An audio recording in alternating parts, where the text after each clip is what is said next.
ದೀಪಾವಳಿ ಹಬ್ಬದ ಪೌರಾಣಿಕ ಹಿನ್ನೆಲೆ ನಮ್ಮ ದೇಶದ ಮಹಾಕಾವ್ಯವಾದ ರಾಮಾಯಣದಲ್ಲಿ ದೊರೆಯುತ್ತದೆ.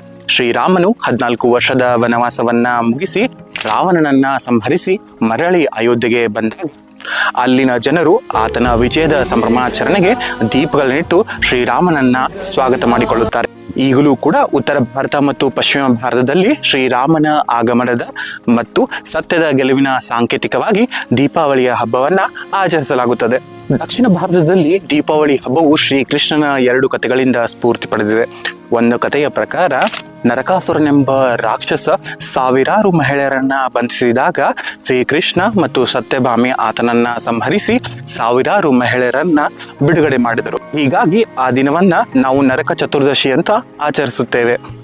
ಇನ್ನೊಂದು ಕಥೆಯ ಪ್ರಕಾರ ಬಲಿಚಕ್ರವರ್ತಿ ಎಂಬ ರಾಕ್ಷಸ ದೇವನು ದೇವತೆಗಳಿಗೆ ಸಿಂಹ ಸ್ವಪ್ನವಾದಾಗ ವಿಷ್ಣು ವಾಮನ ಅವತಾರವನ್ನ ತಾಳಿ ಬಲಿಚಕ್ರವರ್ತಿಗೆ 3 ಹೆಜ್ಜೆಗಳ ಜಾಗವನ್ನ ಬೇಡಿದಾಗ ಮೊದಲನೇ ಹೆಜ್ಜೆಗೆ ಇಡೀ ಭೂಮಿಯನ್ನು, 2ನೇ ಹೆಜ್ಜೆಗೆ ಆಕಾಶವನ್ನು ಮತ್ತು 3ನೇ ಹೆಜ್ಜೆಗೆ ಬಲಿಚಕ್ರವರ್ತಿಯ ತಲೆಯ ಮೇಲೆ ಕಾಲಿಟ್ಟು ಆತನನ್ನ ಪಾತಾಳಕ್ಕೆ ಕಳಿಸುತ್ತಾನೆ.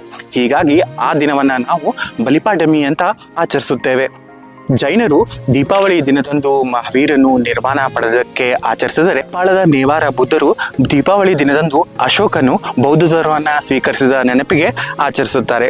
ಅಲ್ಲದೆ ಸಿಖ್ಖರ 6ನೇ ಗುರು ಹರಗೋಬಿಂದ್ ಮತ್ತು 52 ರಾಜರು ದೀಪಾವಳಿ ದಿನದಂದು ಕಾರಾಗೃಹದಿಂದ ಬಿಡುಗಡೆಗೊಂಡಿದ್ದಕ್ಕೆ ಅವರು ಸಹಿತ ಈ ಹಬ್ಬವನ್ನ ಆಚರಿಸುತ್ತಾರೆ.